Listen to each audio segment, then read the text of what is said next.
Hi, welcome to Richard Cabile YouTube channel, and for today's tutorial, I will be teaching you on how to turn on screen time on iPhone X. But first, kindly subscribe to this channel and don't forget to hit the subscribe button and the bell to notify you for the new updates. And let's start.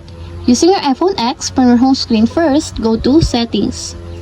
Then in the settings, scroll down and click the screen time.